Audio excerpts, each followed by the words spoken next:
Hello student, कैसे हैं आप सब? I hope each and every one of you is doing absolutely good. Myself Avinash Srivastava and I am a biology educated NET UG category since 14 years. Welcome to mister biology academy. My dear student, हम लोग start कर लिए हैं crash course और हम लोग crash course में sexual reproduction को कंप्लीट कर लिए हैं. आज जो हम लोग का टॉपिक है वो होगा सेक्सुअल रिप्रोडक्शन. लेकिन वीडियो को स्टार्ट करने से पहले वीडियो के अंत में एक चुटकुला बताने वाला हूं दोस्त, इसलिए वीडियो को स्किप मत करिएगा और चुटकुला का आनंद लीजिएगा. ठीक है, चलिए.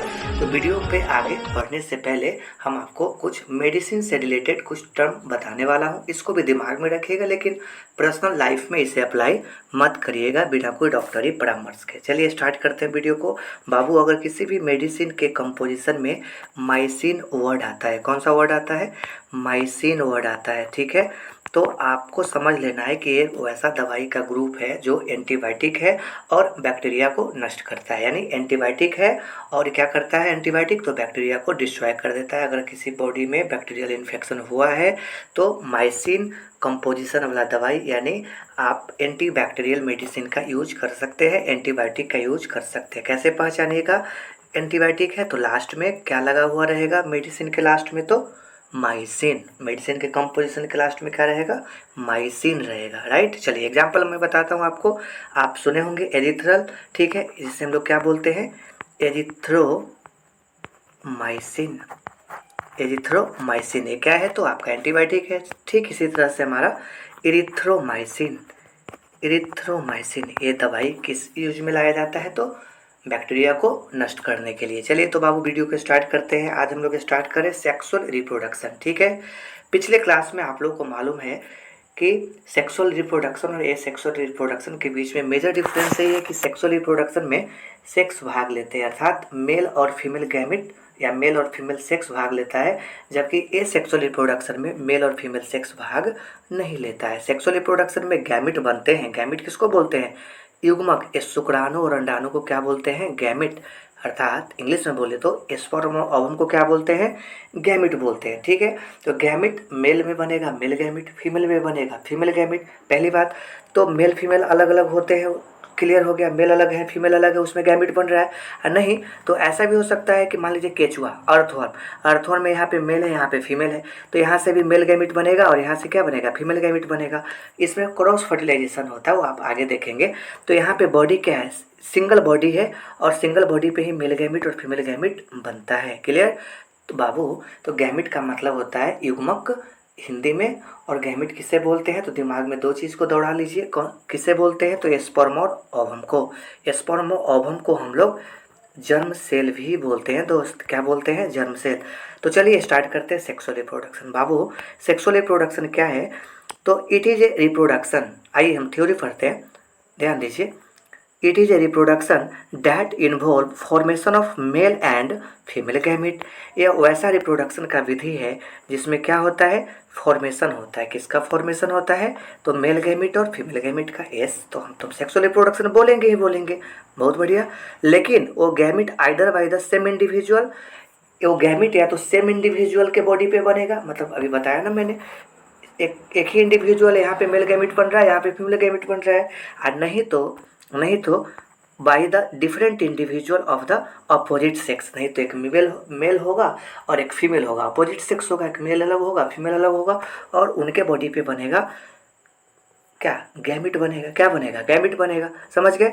तो क्लियर हो गया कि गैमेट जो होगा वो सेम इंडिविजुअल के बॉडी पे बन सकता है, नहीं तो different individual of opposite sex वाले ऑर्गेनिज्म में भी बन सकते हैं. समझ गए?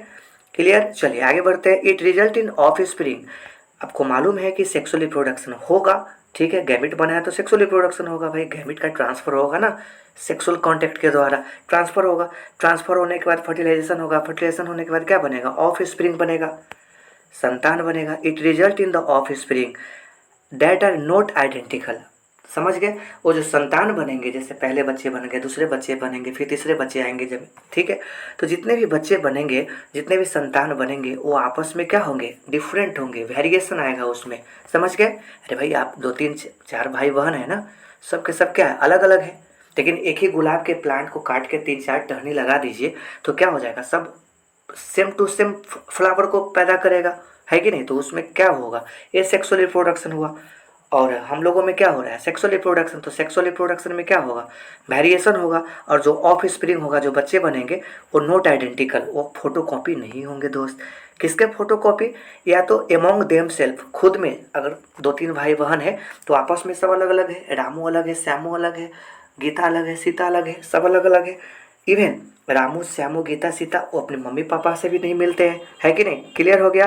तो मैंने बता दिया, it result in the offspring that are not identical to the parent, वो पेरेंट के भी आइडेंटिकल नहीं होते हैं। और एमोंग देल्फ सेल्फ, और वो चारों जो है, 4 या 5 जो भी हो, वो आपस में भी सिमिलर नहीं होंगे, अर्थात सेक्सुअल रिप्रोडक्शन में वेरिएशन होता है, बदलाव होगा। क्लियर। चलिए आगे मैं बढ़ता हूँ। It is elaborate, complex and slow process. आपको मालूम होना चाहिए कि सेक्सुअल रिप्रोडक्शन काफ़ी जटिल प्रक्रिया है, ठीक है, कम्प्लेक्स है। आपको मालूम है कि गैमिट बनता है, गैमिट ट्रांसफर होता है, फर्टिलाइजेशन होता है, और इम्ब्रायो बनता है, इम्ब्रायो से फिर फीटस बनता है, भ्रूण, माँ के घर में बच्चा का फॉर्मेशन होता है। एक लंबा फॉर्मेशन होता है, एक लंबा स्टेप होता है उसमें भाई, इम्ब्रायोनिक डेवलपमेंट में, भ्रूण बनने में, ठीक है। तो एक कम्प्लेक्स प्रोसेस है और धीरे धीरे होता है। लेकिन एक एसेक्सुअल रिप्रोडक्शन की मैं बात करूँ तो आप देखेंगे कि फास्ट प्रोसेस होता है। एक आप गेहूं का प्लांट लगा दीजिए, 2-3 महीने में काट लीजिए आप उसको, है कि नहीं। कंपेयर टू क्या, asexual reproduction. Clear. The period of growth, the period of growth to reach in maturity of sexual reproduction is called juvenile phase.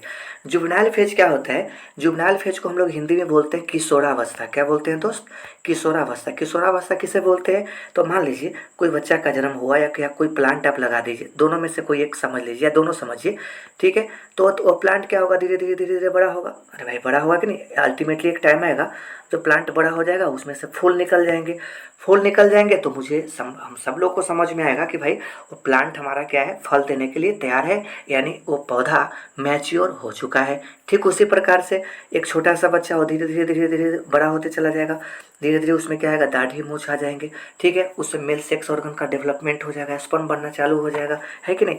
तो ये जो सेक्सुअल रिप्रोडक्शन करने का जो स्टेज तक वो पहुंच गया, कहाँ से, जन्म से लेकर के सेक्सुअल मैच्योरिटी तक जो पहुंच रहा है, ये जो बीच का जो टाइम हुआ, इसी को हम लोग बोलते हैं किशोराचरण, किशोरावस्था। इंग्लिश में क्या बोलते हैं, जुवेनाइल फेज। लेकिन प्लांट में किशोरावस्था मत बोलिए, थोड़ा शोभा नहीं देगा, अच्छा नहीं लगेगा। इसीलिए प्लांट में हम उसको बोलेंगे हिंदी में कायिक अवस्था। क्या बोलेंगे, कायिक अवस्था बोलेंगे बाबू। क्या बोलिएगा बाबू, कायिक अवस्था। इंग्लिश में क्या बोलिएगा, वेजिटेटिव फेज, वेजिटेटिव फेज।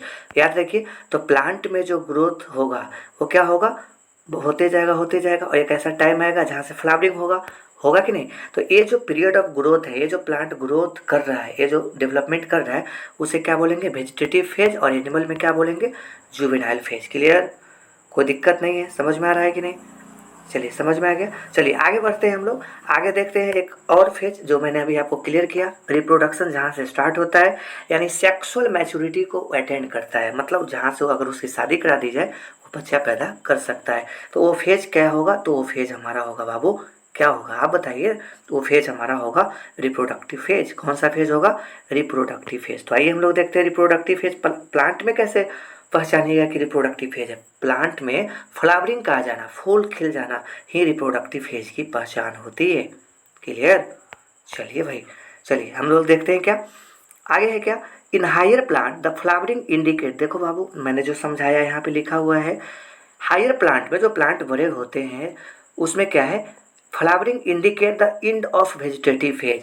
जब फ्लावर आ जाएगा तो हम समझ लेंगे कि प्लांट में जो किशोरावस्था है, प्लांट में जो वेजिटेटिव फेज है वो क्या हो गया है, समाप्त हो गया है, और वो पौधा जवान हो चुका है, यानी beginning of reproductive phase. Plant में रिप्रोडक्शन होगा, फ्लावरिंग होगा, तो जाहिर सी बात है कि पॉलिनेशन होगा, फर्टिलाइजेशन होगा, फ्रूट बनेंगे, सीड बनेंगे, यानी वो प्लांट किस स्टेज में पहुंच चुके हैं, तो रिप्रोडक्टिव स्टेज में पहुंच चुके हैं। किस चीज़ को देख करके अंदाज़ा लगा लिए, फ्लावरिंग को देख करके। क्लियर, समझ में आ गया।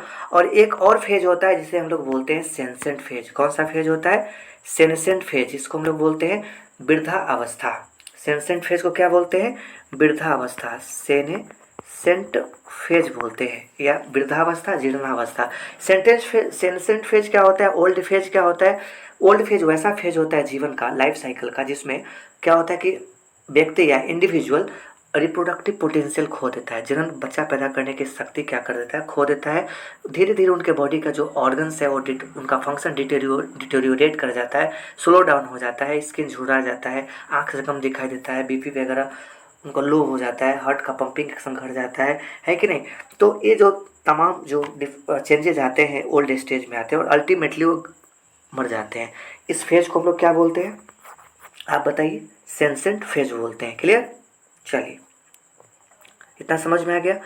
तो नेक्स्ट क्लास में हम लोग आगे देखने वाले हैं क्या, आगे हम लोग देखने वाले हैं एनुअल फेज, एनुअल और बाइनल प्लांट में क्या डिफरेंस होता है, वो कौन कौन सा फेज को शो कर रहा है और नहीं कर रहा है। ठीक है, तो बाबू हम आपको आगे क्लियर करना चाहते हैं कि मैंने आपको एक प्रॉमिस किया था कि वीडियो के लास्ट में एक चुटकुला बताने वाला, चुटकुला सुनाने वाला। तो आइए हम चुटकुला को स्टार्ट करते हैं। ठीक है, चुटकुला क्या है?